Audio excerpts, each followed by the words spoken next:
እንደምን ዋላችሁ በመቆሳት አባቶቻችን ከዚህ የተገኛችሁ ታላላቆቻችን የምትሆኑ ከተለያዩ ቢሮዎች የተገኛችሁ እንዲሁም በዚህ መልካም የሆነ መርሃ ግብር ጥሪ ተደርጎላችሁ የተገኛችሁ ሁላችሁም እንደምን ዋላችሁ።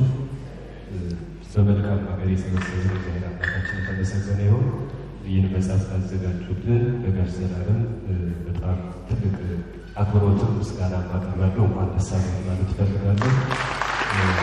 የተሳተፋችሁ ይህ መጽሐፍ ሲጻፍ ያተጋችሁ ያበረታችሁ በሙሉ እንኳን ደስ አላችሁ። የእናንተ እጅ እንዳለበት ይሰማኛል። ማቅረብ የምችላቸው ጥቂት ሀሳቦችን ለማቅረብ እፈልጋለሁ። ወደ ሀሳቦቹ እንጓዛለን። ለማንበብ እንዲመች የሚለው ጊዜ ወሰድን። ዶክተር ታደሰ ስላቀረቡልን ከፍ ያለ አክብሮትም አለ። ደስ የሚሉ ሀሳቦችን ያነሱትን በጣም አመሰግናለሁ። ጥቂት ሀሳቦችን ብቻ አነሳለሁ። ዋናው ትኩረቴ መጽሐፍ ላይ ብቻ ይሆናል። መጽሐፍ ላይ ብቻ ፀሐይ በማለዳ መጽሐፍ ላይ ብቻ ይሆናል። ትልልቅ የስነ ልቦናና ትልልቅ የስነ ጽሑፍ ቲዎሪዎችን ለማንሳት አይደለም። እዚህ ግን መጽሐፉ ጋር የሚሉት ሀሳቦችን ትኩረት እናደርጋለን። የመጽሐፍ ርዕስ እንደሚታወቀው ደጋግመን ስንናገር ፀሐይ በማለዳ የተሰኘው መጽሐፍ ነው። አዘጋጅ መምህር ዘላለም ንጉሴ ናቸው። የህትመት ዘመኑ 2018 የታተመ መጽሐፍ ነው። አሳታሚ ኢትዮጵያዊ የስነ ምግባርና ግብረገብ ማህበር ነው። የመጽሐፉ ዘውግ ትምህርታዊ ወይም የግብረገብ ማስተማሪያ አጋዥ መጽሐፍ ሆኖ የሚያገለግል የሚጠቅም መጽሐፍ ነው።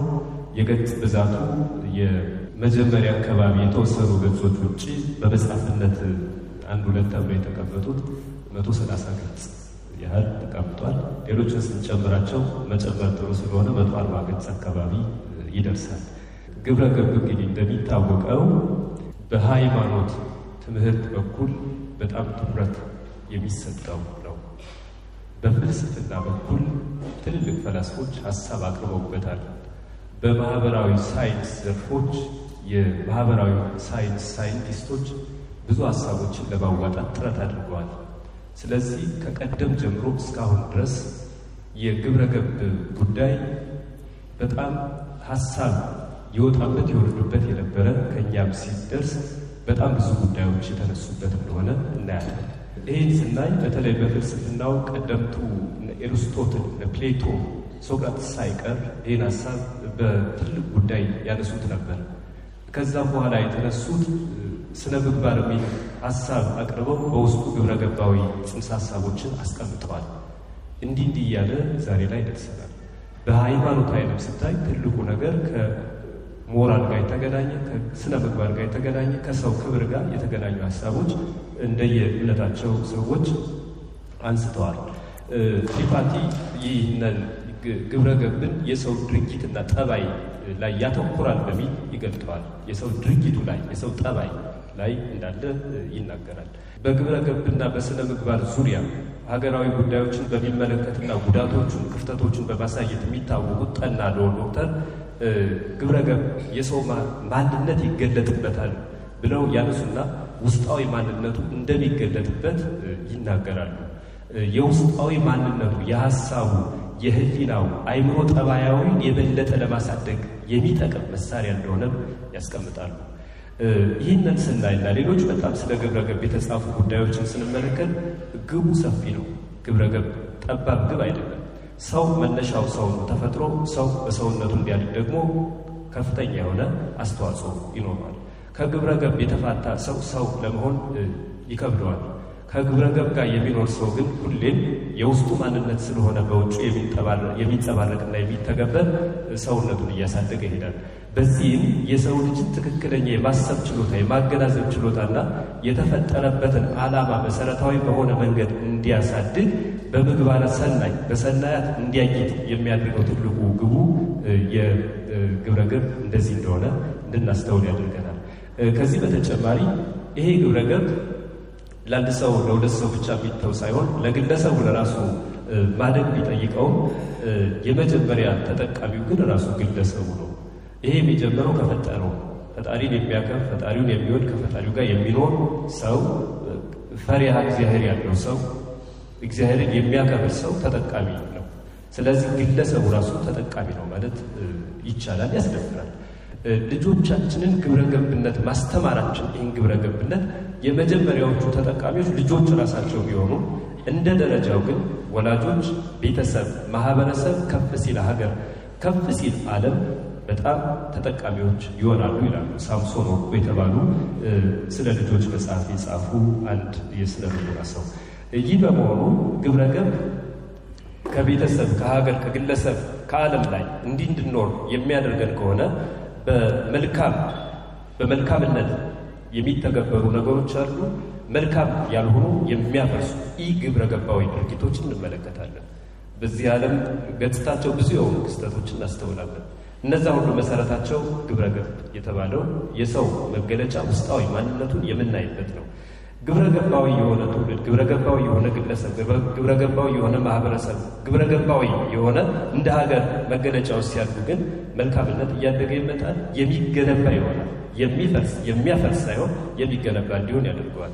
ግብረ ገባዊነትም ነው ይሄ ራሱ። ስለዚህ ሰው በእንደዚህ አይነት መልኩ የሚታይ ነው። መጽሐፉ ለማን ተጻፈ የሚል ሀሳብ እንጠይቃለን። ሁልጊዜ መጽሐፍ ለማን ተጻፈ፣ ይሄ መጽሐፍ የተጻፈው ለማን ነው ብለን እንጠይቅ።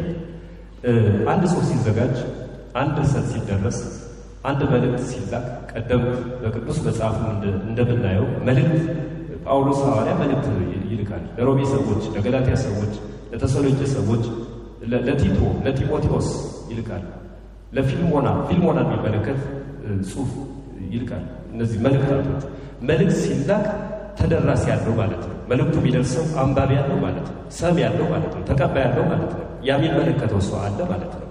ይህ ከሆነ ፀሐይ በማለዳ የተሰኘው መጽሐፍ ሲዘጋጅ በተለያዩ የዕድሜ ክልል ለሚገኙ ለወላጆች ማለት ወጣት ሆነው 20ዎቹ 30ዎቹ ዕድሜ ያሉ ወጣቶች ይኖራሉ።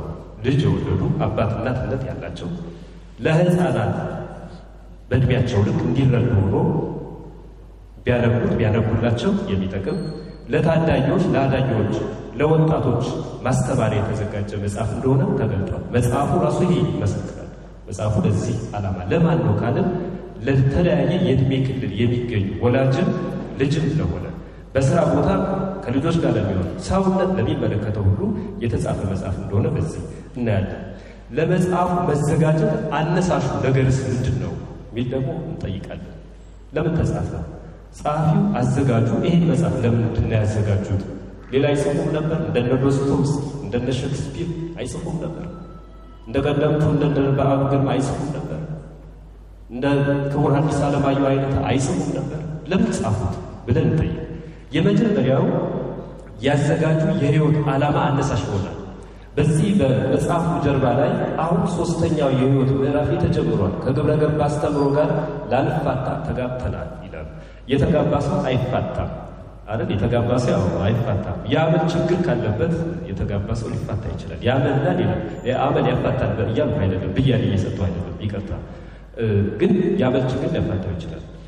የህይወት ዓላማ ያለው ሰው ከህይወት ዓላማው ጋር ሁልጊዜ ይራመዳል። ስለዚህ በአንደበት የሚናገር በጽሁፍ የሚጽፍ የሚሰብክ ሰው ማለት ጽፎ ለትውልድ የሚጠቅም ሰው የህይወት ዓላማውን ለመፈጸም መጽሐፍ ይጽፋል።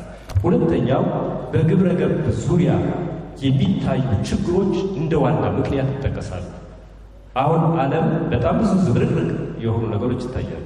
የተስተካከለ ሳይሆን ወጣ ገባነት እናስተውላለን። ከቅርብ እስከ ሩቅ ብንመለከት ይህን ያው የሚረሳ ሰው የሚጠፋው ሰው ይኖራል ብዬ አላስብም። ስለዚህ በግብረ ገብ ዙሪያ ያሉ ችግሮች መጽሐፍ እንዲጻፍ ያስገድዳሉ። ፀሐይ በማለዳ ለዛ እንደተጻፈ ይታወቃል። እጓለ ሊቅ ዶክተር እጓለ ገብረ ዮሐንስ ምን ይላሉ? ችግር አንድ ደግነት አለው ይላሉ እና በጣም ደስ ይላል። ችግር አይደል? ችግር ከተከሰተ ችግሩን እየዘፈኑ እያቀነቀኑ ስለ ችግሩ ብቻ እያወሩ ከተባለ ችግሩ ራሱ ይመጣል፣ ዘፈኑ ይቆማል ማለት ነው። ችግሩ የእውቀት ምንጭ ነው ብሎ ይቀጥላሉ። ከዛ በኋላ ያለው ተጨምሮ የተጻፈ ስለሆነ ችግር የለውም። አሁን ችግር ከተከሰተ ለችግሩ መድኃኒትና መፍትሄ የሚሆን ምን ያስፈልጋል? መፍትሄ ያስፈልጋል። ለዛ ደግሞ መጽሐፍ ሆኖ መጥቷል ማለት ነው። ከዚህ በተጨማሪ ግብረ ገብን ለማስተማር የግብረ ገብ አጋዥ መጽሐፍ አስፈላጊ ነው። ቀደም በዶክተር ታደሰ የቀረቡ ሐሳቦችንም ስናይ በስነ ምግባር ዙሪያ ስነ ምግባር በሚል ሽፋን የተጻፉ በጣም ብዙ መጽሐፍት ልናገኝ እንችላለን።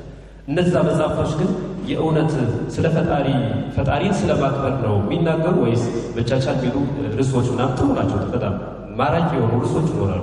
ውስጣቸው ግን ማራኪ የሰው ሕይወት የማይገልጡበት አጋጣሚ ሊኖር ስለሚችል እንዲህ አይነቱን ነገር ለማስተካከል ብሎም ክፍተትን ለመሙላት የአጋዥ መጽሐፍ ሚናን ይወጣል። አነሳሾቹ በመሰረታዊነት በኔጌታ መጽሐፉን ሳለም የተረዳሁትን በዚህ ነው ላቀርብ የምችል።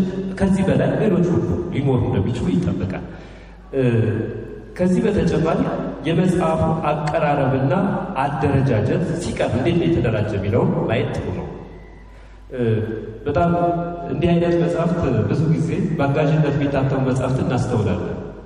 የወረቀታቸው ጥራት፣ የቀለማቸው ነገር ምናምን ያን ያህል። ይህ መጽሐፍ ግን በጣም ተጠንቶ ታስቦበት ጊዜ ተወስዶ ብቻ ሳይሆን ወጪ ወጥቶበት የተዘጋጀ መጽሐፍ መሆኑ ይታወቃል። ይህ ከያዝነው መጽሐፍ ላይ ይህን ኳሊቲ ማየት ይቻላል። ጥራቱን የጠበቀ ህትመት፣ ማራኪ የፊት ገጽታ ያለው ህትመት፣ በጀርባውም ያለው እንደዚሁ። ስለዚህ ከይዘት በፊትና ከዋናው ምዕራፎቹ ጋር ተያይዞ በተለይ አንድ መጽሐፍ አዘጋጁ የህትመት ዘመኑ የታተመበት አሳታሚ ቦታው፣ አርታኢ ሰዓሊ፣ ለቀማ ንባብ፣ የመጽሐፍ መታሰቢያ በጣም ሁለት ታላላቅ ሊቃውንት በመጽሐፉ መታሰቢያነት ተጠቅሰዋል። መታሰቢያ ማለት የጥንቶቹን እያከበርን የወደፊቱ ደግሞ የነሱን አርያነት እንዲከተል የሚያደርግ ነው። ይሄ በጣም መልካም ነገር ነው። ምስጋና መቅድም በቀደምት የጽሁፍ ዘይቤያችንም ይታወቅ ነው። ምስጋናና መቅድም በጣም ግዴታም ነው ይላሉ የስነ ጽሁፍ ሰዎች። በጣም አስፈላጊ ነው። አውደ ግብረ ገብ የሚል የምክክር የውይይት እና ሌሎች በጎ ሀሳቦች የሚነገሩበት ስለ አውደ ግብረ ገብ እየቀረባለ መግቢያ ተጽፎለታል። ሰፊ ስለ ግብረ ገብ ተነስቷል። የግብረ ገብ መነሻ ምንጮችን ተጠቅሰዋል። ሃይማኖት፣ ፍልስፍና፣ ባህል፣ እሴት፣ ማህበራዊ ነገሮቻችን አጠቃላይ ልምዶቻችን ላይ የተቀናበሩ ነገሮች እዚህ ጋር ተካተዋል። አርስቶች እዛ ውጭ ከነዚህ ቀጥሎ የሚመጣው 5 ምዕራፎች መጽሐፉ ይዟል። ፀሐይ በማለዳ 5 ምዕራፎችን ይዟል። 4ቱ መሰረታዊ የሆኑ የግብረ ገብ ማህበራዊ ግዴታዎች ላይ ያተኩራሉ። 5ኛው የስነ ግጥም ምዕራፍ ነው። ያም ቢሆን የሚናገረው ግን እነዚህን 4 ነገሮችን የሚናገር ልዩ ምስጋና፣ ማጠቃሻ መጽሐፍትና ሙዳየ ቃላት የሚሉ በመጨረሻ ላይ ተካተው እናገኛለን። ፀሐይ በማለዳ ርዕሱን ስናይ ፀሐይ በማለዳ በርዕስነት ስንወስድ መጽሐፉ ከተዘጋጀበት ዓላማ አንጻር ተገቢነት ያለው ርዕስ ሆኖ እናገኘዋለን። ተገቢነት አለ። ለብያኔ ሳይሆን ከይዘቱ ጋር ይህን እንድንናገር ያስገድደናል።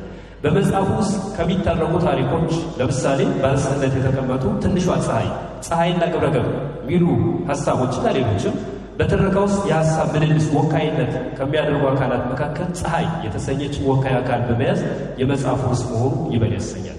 ፀሐይ ሕፃን፣ ንቁ፣ ቅን፣ ጠያቂ፣ ሰሚ ነች፣ ተግባቢ ነች፣ ችግር ፈቺ ናት። ከሰፈር ከትምህርት ቤት ያሉ የሆኑ ንቁ ሕፃናት የምትወክል ማለት ነው። እንዲያውም ሳነበው መጽሐፉ ፀሐይ በእድሜዋ ሕፃን ብትሆንም በአስተሳሰቧ እያደገች ሄዳብኛበትና ፀሐይ አደገች እያሉ ነበር መጽሐፉን እያነበሩ። ፀሐይ አደገች በቃ ለምን ከነይኔታ ትሄዳለች፣ ከነሸክ ምሩሴን፣ ከነሸክ ያሲን፣ ከሌሎቹ በስም የተጠቀሱ እዚህ ውስጥ ቀጣይ የምናያቸው ነገሮች እየሄደች ትጠይቃለች። የሰፈሩ ልጆች የሚያጋጥማቸውን ችግር ለመፍታት በጣም ጥረት የምታደርግ ከውጭ አይደለም ከውስጧ የሚነሳ ነው። አሁን ሰው አፋዊ ከሆነ ችግር ነው፣ ሰው ውስጣዊ ከሆነ ግን ትልቅ አበርክቶ ይኖራል። እና ፀሐይ ይቺ ወካይ ናት። ፀሐይ ሆና መምጣቷ በጣም ደስ ይላል። በወዲያ ፀሐይ ስትወጣ ለሁሉም እንደምትወጣ ሁሉ ለሆኑ ግለሰቦች የምትወጣ ፀሐይ በተፈጥሮ ውስጥ የለች። ለሆኑ ግለሰቦች አትወጣም። ፀሐይ ለሁሉም ነው የምትወጣ፣ ለሁሉም ትወጣለች።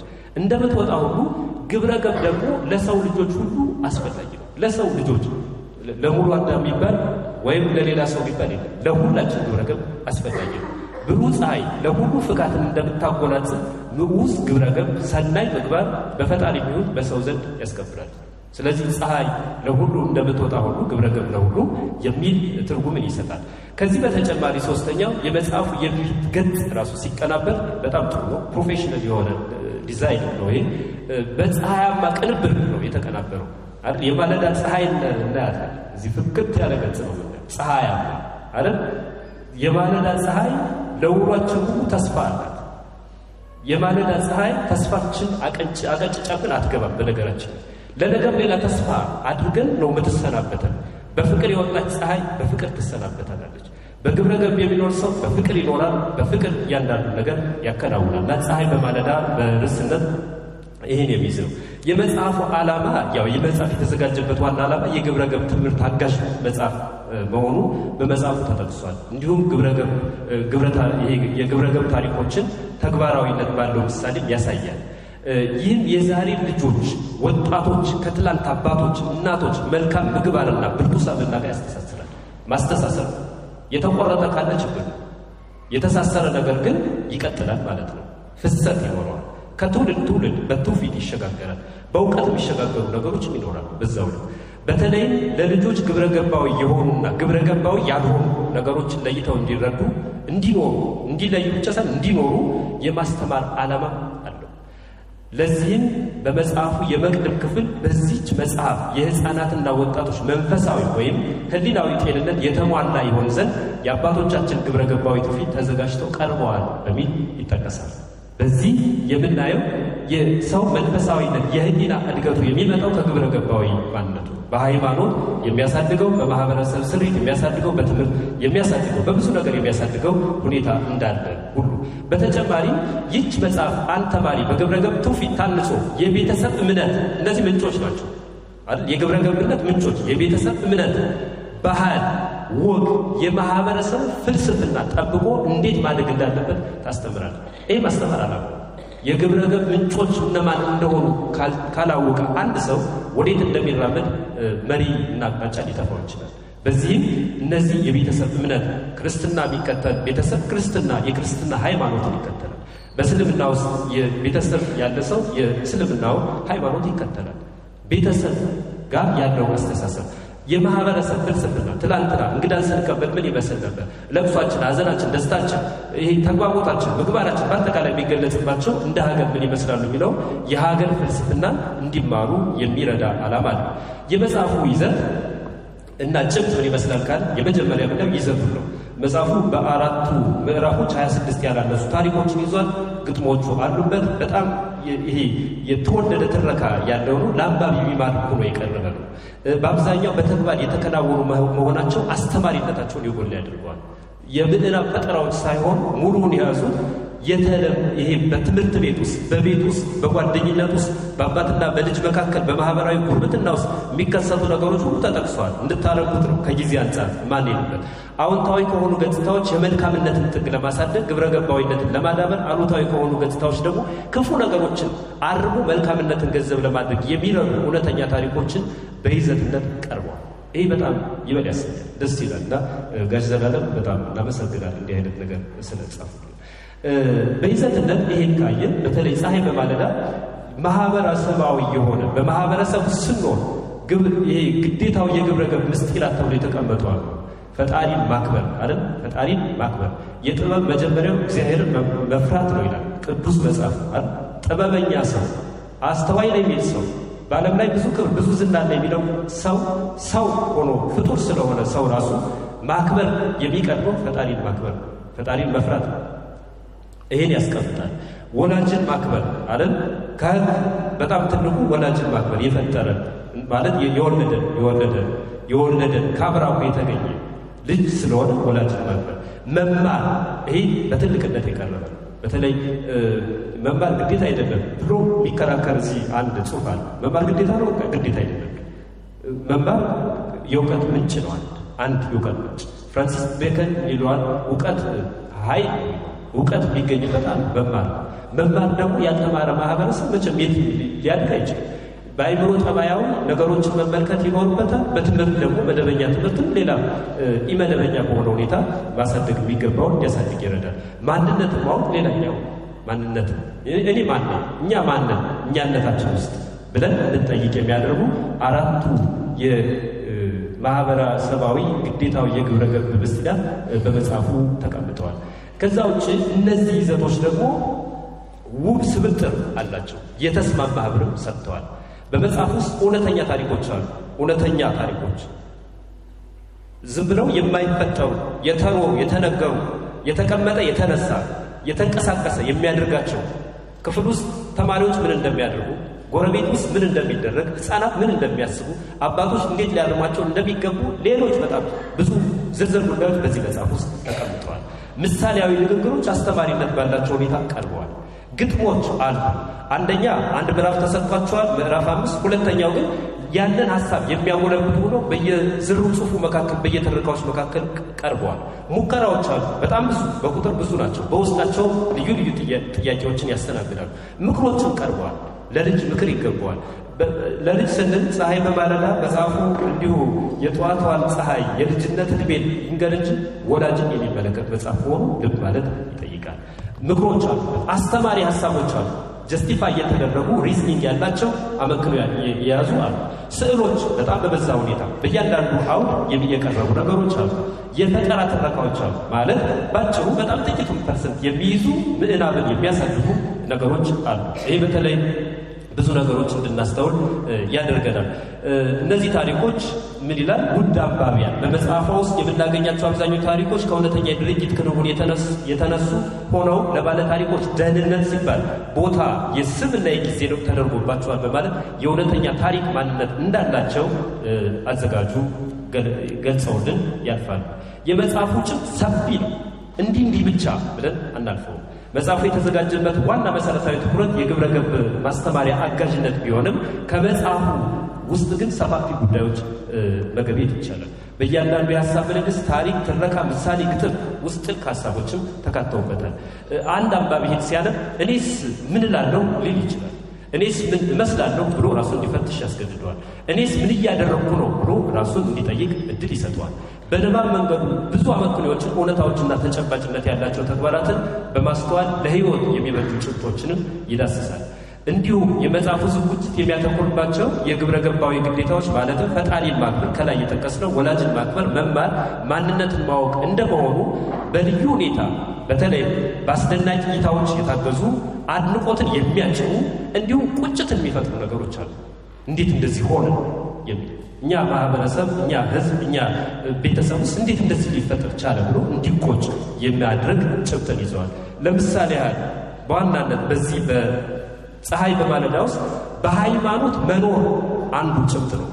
በሃይማኖት የሃይማኖት ሰው መሆን ከሌላ እምነት ተከታይም ጋር እንዴት መኖር እንዳለበት ትልቁን ደግሞ ዋጋ ይሰጣል። እኛ ብቻ ነው የሚባል ዓለም የለም። ዓለም ያው ለሰው ልጆች መኖሪያ ብቻ ስለሆነች ማህበራዊና ሀገራዊ ሴቶች አሉ። ግላዊ ሴቶች አሉ፣ ማህበራዊ ሴቶች አሉ፣ እንደ ሀገር ሀገራዊ ሴቶች አሉ። የትምህርት ቤት ደንብን ማክበር፣ ህግን፣ መርህን ማክበር ምን ማለት እንደሆነ ይነግረናል። መልካም ሰብዕናን ገንዘብ ስለማድረግ ሰፊ ሀሳቦች ቀርቦበታል። ተግባቦት ትልቅ ትርጉም አለው። ተግባቦት የማይግባባ ከሆነ በጣም ብዙ ግጭቶች ይፈጥራሉ። ሰው ከራሱ ሕሊና የሚፈጥረው ግጭት ማህበራዊ ግጭት ያመጣል። ማህበራዊ ግጭት እያደገ ሲሄድ ብዙ ነገሮች ይፈጥራል። ሰላማዊ የጉርብትና ህይወት፣ ማህበራዊ መስተጋብር፣ ያላማ ሰው መሆን፣ አስታራቂነት ርዕሰ ሆኖ እዚህ ውስጥ እናያለን። ማስታረቅ አይደል? የሚያስታርቁ ብፁዓን ናቸው እንዲህ መጽሐፍ አይደል?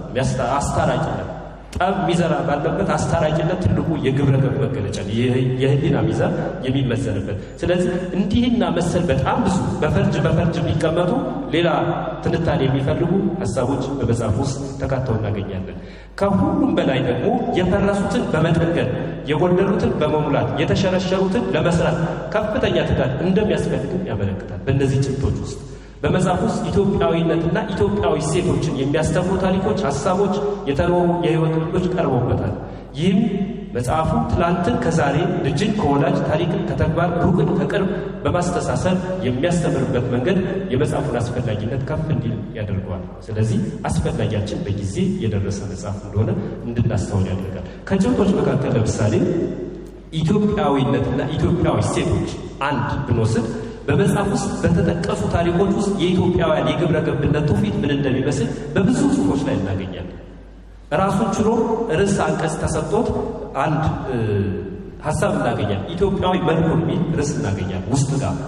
በዚህ ላይ ኢትዮጵያዊ ምን አይነት መገለጫ ነው፣ ምን አይነት ማንነት ነው ያለው፣ እንደ ሀገር ምን አይነት ማንነት አለ የሚለው ይናገራል። ፀሐይ ነች ምልልስ የምታደርገው። ፀሐይ አባባ እንደነገሩኝ ከብዙ ሺህ ዓመታት በፊት አንድ ነቢይ የተናገረው ነው። ነብር ታውቃላችሁ አይደል? የቆዳው ቀለም ዥንጉርጉር ነው። የሱ የቆዳ ቀለም አይቀየርም። ኢትዮጵያውያን ደግሞ የራሳችን መልክና ውበት አለ ይልና ይቀጥላል።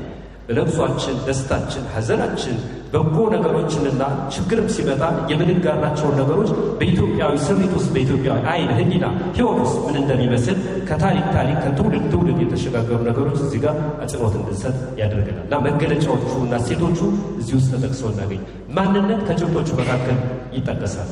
በመጽሐፍ ዝግጅቱ ውስጥ ትኩረት ከተሰጣቸው ጉዳዮችና ጭብጦች አንዱ ማንነት አይደንቲቲ ያለው ሰው ሁልጊዜም እኔ እኛ እያለ እንደ አይደንቲቲ የሰልፍ አይደንቲቲ ይኖራል አይደል? ግለሰብ በግለሰብ ይገለጥበት። የግለሰቦች ስብስብ ግን ማህበረሰብ ውስጥ ሶሻል አይደንቲቲ ያለው በሶሻል አይደንቲቲ ውስጥ የነዚህ ስብስብ ደግሞ ሀገራዊ ማንነት እና መልኮችን እንዲፈጥር ያደርገዋል። ግላዊ ማንነት፣ ማህበራዊ ማንነት እንዲሁም እንደ ሀገር ኢትዮጵያዊ መገለጫዎች ምን እንደሆኑ ግልጽ በሆነ መንገድ ይናገራል። ለምሳሌ ባህልን የሚሸረሽሩ፣ ሴትን የሚያፈርሱ፣ ከሰውነት የሚያስወጡ፣ ብዙ መንገድን የሚያስቱ ነገሮች በዚህ ላይ ተብራርተው ቀርበዋል። ችግራቸው ምን እንደሚያመጣ፣ መልካምነት ደግሞ ሲያድግ ምን እንደሚሆን። ለምሳሌ ፀሐይ ሙግቷን ቀጥላለች። ፋሽን ነው አልከኝ በማለት ወጣቱን ጠየቀችው። አሁና ይህ ከፋሽንም በላይ የወጣትነት የስልጣኔ መገለጫ ነው በማለት ሊያብራራ ሞከረ። ወጣቱ ነው። ፈጣኗ ፀሐይ ትክክል አይደለም። ቀዳዳ ሱሪ የወንድነትና የስልጣኔ መለኪያ አይደለም። አባቶቻችን ወንዶች ናቸው። ጠላትን ያልበረበሩት በቀዳዳ ሱሪ አይደለም። ደግሞ ሱሪ ወርዶ ሊወልቅ የደረሰው ለምንድን ነው በማለት አፋጠጠችው ይላል። ወጣ ስንል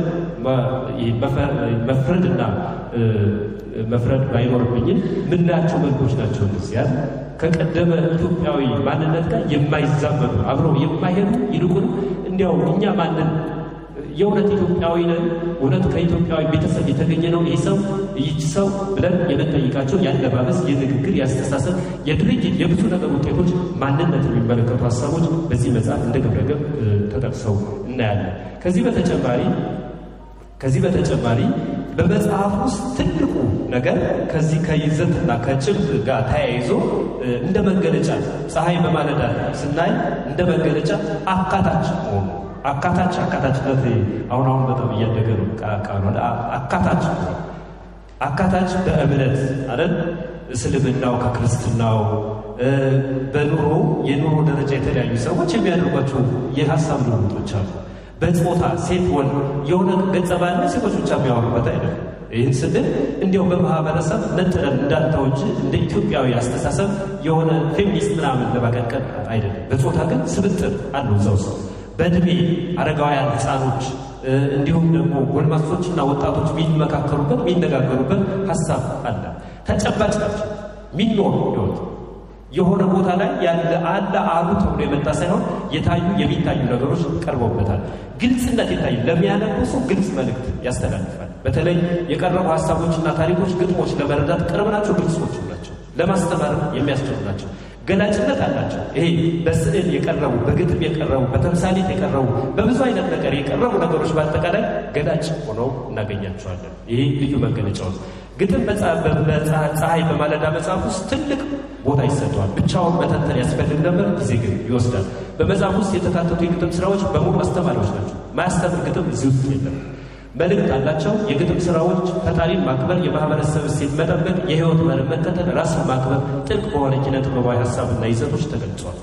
ዲዮጋን በገበያ ወጥቶ እንደነበር እናስታውሳለን። ዲዮጋን በገበያ መካከል ወጥቶ ሰው የሆነ ሰው ፍለጋ እንደወጣ ሁሉ በዚህ በግጥሙ ውስጥም ራሱ ምን ይፈለጋል? እውነተኛ ምግባራዊ ሰው ይፈለጋል።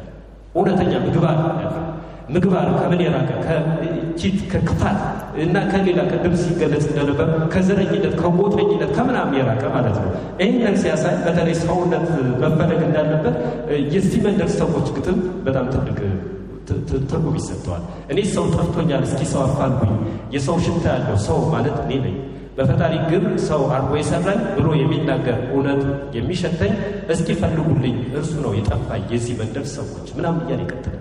አሁን ሰውነት የሚያስተሳስር የሚያጋምዳል። ዝምድና እኮ ነው ሰውነት ራሱ ዝምድና ነው። በወንዝ ጅረት በወንዝ ማዶ ከዛፍ ስር ከዛፍ ግርጌ ብሎ የሚከፈል ሳይሆን ሰውነት ነው። ሚዛኑ ሰውነት ነው። እድገቱ መለካዊ እድገት ይኖረዋል። በጣም ሲወድ እንግዲህ በተርጓሚያን አስተምሮ አውሬ ሊሆን ይችላል። እንደዚህ አይነት ነገር የመጽሐፉ የሥነ ጽሑፋዊ ውበት እዚህ ላይ በጣም ትኩረት እንድናደርግ ያስፈልጋል። መጽሐፉን በሥነ ጽሑፋዊ ስናይ ወደ ቀደመ እንድንሄድ ያደርገናል። እነ ክቡር ከበደ ሚካኤል የጻፏቸው ትልልቅ የሚያስተምሩ ታሪኮች አሉ እና ክቡር አዲስ ዓለማየሁ ተረት ተረት የመሰረት የተሰኙ መጽሐፍትን ጽፈዋል። ታላቁ ጸሐፊ ኢትዮጵያዊ ሰው ይሄን ሲጽፍ እናያለን። እነ ህሩይ ወልደ ሥላሴ እንቅልፍ ለምን በተሰኘ አጭር ርዕስ ትልልቅ ታሪኮችን አንስተዋል። ወዳጄ ልቤ በተሰኘ መጽሐፋቸው ብዙ ሐሳቦችን የያዙ ይልቁንም በቅኔ የሚፈለቀቁ ፈሊጥና ዘውግ ወግ ያላቸው መጽሐፍቶችን ጽፈውልን አልፈዋል። እነ ጓለ ገብረ ዮሐንስ ዶክተር ብፁዓነ ልብ በተሰኘ መጽሐፍ ስለ ግብረ ገብ በጣም ብዙ አስተምረዋል። እንዲሁም ጓለ በከፍተኛ ትምህርት ዘይቤ መጽሐፋቸው ስለ ግብረ ገብ ሰፊ ሐሳቦችን አንስተዋል። የትምህርት ዘይቤው አካል እንዲሆንም ሰፊ የሆነ ፍልስፍናዊ፣ ትምህርታዊ፣ ሀገራዊ የሆኑ ሐሳቦችን አንስተዋል። እነዚህ ሁሉ ምን ይፈልጋሉ? የኪነ ጥበብ የስነ ጽሑፍ ውበትን ይፈልጋሉ። ይህን ስናይ በመደበኛ የሆነ የቃላት አጠቃቀም የተጌጠ መጽሐፍ ነው። መደበኛ ማለት የተለያየ የሆነ የትርጉም ለውጥ ማያመጡ በቀጥታ ምንረዳቸው ስንጠቀማቸው በስነ ጽሑፍ ላይ መደበኛ ብለን የምንጠቅሳቸው የታሪክ አወቃቀርና ፍሰቱ ማራኪ ለንባብ ምቹ ነው። በአብዛኛው ከተግባራዊ ሕይወት የተወሰኑ ትረካዎች ስለቀረቡበት ይሄ የሥነ ጽሑፍ አንድ መገለጫ ነው። በመጽሐፍ ውስጥ ጸሐፊው ለሚጠቀሟቸው ቃላትና አገላለጦች ከፍተኛ ጥንቃቄ አድርጓል። ይህ እንዲያውም ጽሑፉን ሳየው ወደ ቺችሮና ሲሲሮ ወይም ሮማዊ ፈላስፋ እንዲሁም ወደ ቀደመው የነ ኤርስቶትል የሪቶሪክ ስኪል እንድናስተውል ያደርገናል። ጸሐፊዎች አንድ ጥሩ ተናጋሪ፣ አንድ ጥሩ ጸሐፊ ሶስት ነገሮችን እንዲያጋምድ ይናገራሉ። አንደኛው ስሜት ነው፣ ሁለተኛው ምግባር ነው፣ ሶስተኛው አመክንዮ ነው። ፓቶስ፣ ሎጎስ፣ ኢቶስ ብለው ይጠቅሷቸዋል በእነሱ እና ትሪያንጉላር ናቸው። ኤርስቶትል ትሪያንግል ሪቶሪክ ተብሎ የሚጠራ ጽሑፉ ስናነብ የጸሐፊውን ያዘጋጁን ሰብዕና እንድናይ ያደርገናል። እንዲያውም በትረካ ውስጥ ያዘጋጁን የጸሐፊውን ሰብዕናና ግብረ ገባዊነት ያንጸባርቃል የሚል ሀሳብ አስቀምጫለሁ። እዚህ ውስጥ ምናየው ጸሐፊው ማን ነው ብለን ስናይ ግብረ ገባዊ ውስጡ ላይ ግብረ ገብ መረጋጋት፣ ማስተዋል፣ ለማህበረሰብ መቆርቆር፣ ለሀገር መቆርቆር፣ ለትውልድ መቆርቆር የሚያሳዩ ስሜት የሚቀሰቅሱ አመክንዮ ያላቸው በተጨማሪነት ደግሞ በይዘትነታቸው በስሜትና በምግባር እንዲሁም በእነዚህ በሶስቱ ነገሮች የተጋመዱ የስነ ጽሑፋዊ ውበት እናያለን። ምክንያቱም ንግግር ላይ ብቻ ሳይሆን ሪቶሪክ የሚሰራው ራይቲንግ ስፒከር ይሰራል ማለት ነው፣ ጽሑፍ ላይ ይሰራል። ይሄ በጣም ትልቅ ትኩረት የሚሰጠው ይሄንን አጻጻፍ ነው። እንግዲህ ወደ ነገር ደግሞ የባሻ የዶስቶቭስኪ ጽሑፍ ውስጥ ግብረ ገብን፣ ፍልስፍናን፣ ስነ ልቦናን፣ ሕክምናን፣ ማህበረሰብን፣ ርዕዮተ ዓለምን ያነሱበትን ወደዛ እንድንሄድ ያደርገናል። በዛው ይሄንን ስሜት ሳይ ጸሐፊው ከዚህ የበለጠ ሌሎቹ የቀደምት ኢትዮጵያውያን ስለ ሀገራቸውና ስለ ሕዝባቸው የጻፉትን አይነት አጻጻፍ ሌላ ጽሑፍ ይጽፉልናል ብዬ ተስፋ አደርጋለሁ። ይሄ የኔ ተስፋ ነው።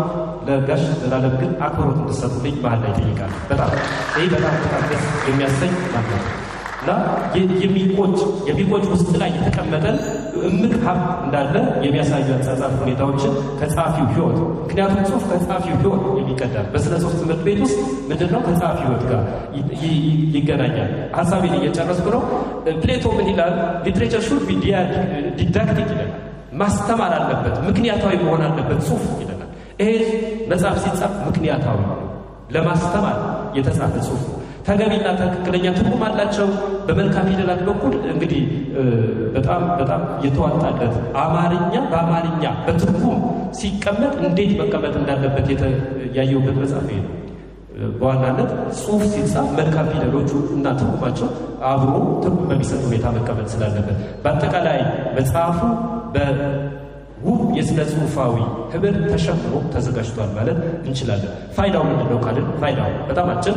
መጽሐፉ ከያዘው ይዘትና ጭብጥ አንጻር ከፍተኛ ጠቀሜታ ያለው ለልጆች ልዩ ልዩ ታሪኮችን ከግብረ ገብነት አንጻር ማለት አርስት ያደረገው ይሄ ግብረ ገብነት ሰውነት ነው። ግብረ ገብነት ታሪክ አለ። ግብረ ገብነት አስተሳሰብ አለ። ግብረ ገብነት ማንነት አለ። ግብረ ገብ ውስጥ ሁሉ ነገር አለ። ሰውነት ስለሆነ የልጆችን ወጣቶችን የንባብ አቅም ያሳድጋል። የማሰብ የማስተዋል የመገንዘብ አቅማቸውን እንዲያሳድግ እድል ይፈጥራል። ወላጆች ልጆቻቸውን ለማስተማር የሚያግዝ መጽሐፍ እንዴት አድርጌ ልንገረው ይህን ታሪክ ብለው ከሚቸገሩ እንዲህ አይነት መጽሐፍትን ቁጭ ብለው ይዘው እየተመካከሩ እየተነጋገሩ እንዲያሳድጉበት እንዲያስተውል ያግዛል።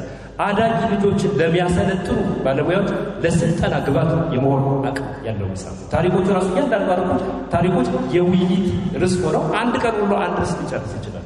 ራሳቸው እንዲገልጹ፣ ራሳቸው እንዲለቁ፣ ራሳቸው እንዲመዝኑ የማድረግ አቅም ያለው መጽሐፍ ነው። ለመምህራን ግብረ ገብን ለማስተማሪያነት ትልቅ አጋዥ መጽሐፍ ሆኖ ያገለግላል። በተለይም ለትምህርት ዘርፍ ሰዎች ግብረ ገብን በማስተማር በኩል እንዳንድ አጋዥ መጽሐፍ ሆኖ የሚጠቅም ነው። ስለዚህ ባለድርሻ የሆነ አካል እያንዳንዱ ይሄን መጽሐፍ ለትምህርት ቤቶች የሚደርስበትን መንገድ በጣም አጽንኦት እንደሚሰጥ ተስፋ አድርጋለሁ። እንደ ማህበረሰብ የስነ ምግባር ደረጃው የት ጋር እንዳለ ምን እየሆነ እንዳለ የግንዛቤ የመፍጠርን ትልቅ ኃላፊነት ይወጣል። መጽሐፉ ከተዘጋጀበት ዓላማ አንጻር ለሚጠቀምበት ሁሉ መልካም ግብረ ገባዊ ትውልድ ለመቅረጽ ትልቅ ፋይዳ ይኖረዋል። ትኩረት የመጨረሻ ሪኮሜንዴሽን በመጽሐፍ ውስጥ አንዳንድ ትረካዎች ወላጆች ለልጆቻቸው ማስረዳትን፣ መወያየትን፣ መመካከርን የሚጋብዙ በመሆናቸው ወላጆች ከልጆቻቸው ጋር አብረው እንዲሰሩ ትልቅ የቤት ስራ አለባቸው። አንዳንድ ታሪኮች ልጆች ቢጠይቋቸው ማየ አባቢ ምንድነው የሚሉ በዋናነት መመለስ የሚጠይቁ ነገሮች አሉ። ሀሳብ ስለሆነ የትምህርት ባለድርሻ አካላት ይሄ በተለይ መጽሐፉ ትምህርት ቤቶች የሚጠቀሙበትን አቅጣጫ ቢያስቀምጡ ፋይዳው የጎላ ነው። እንዲህ አድርጉ ብሎ እኔ ከራሴ ፐርሰናል ማስገደድ ስለማይቻል በሪኮሜንዴሽን ደረጃ ግን እንዲህ አይነት መጽሐፍ እጅግ በጣም አስፈላጊዎች ናቸው። አንዳንድ ታሪኮች ተመጣው ይሄ ለጸሐፊው ላዘጋጁ የቤት ስራ ነው። በድምፅ ትረካ የሚቀርቡበትን መንገድ የመጽሐፉ አዘጋጅ ቢያስቡበት የበለጠ ተደራሽነቱን ያሰፋዋል። ተመርጠው ያስመስላል። ከግጥሞች መካከል በጨዋታ መልኩ በመዝሙር መልኩ ሊቀርቡ የሚችሉ ቅርጾች ስላሉ እነዚህ የሚታሰቡባቸው ይመስለኛል። መጽሐፉ በዚህ ብዙ ፋይዳ እንዳለው እረዳለሁ። በጣም አመሰግናለሁ። እግዚአብሔር ይስጥልኝ።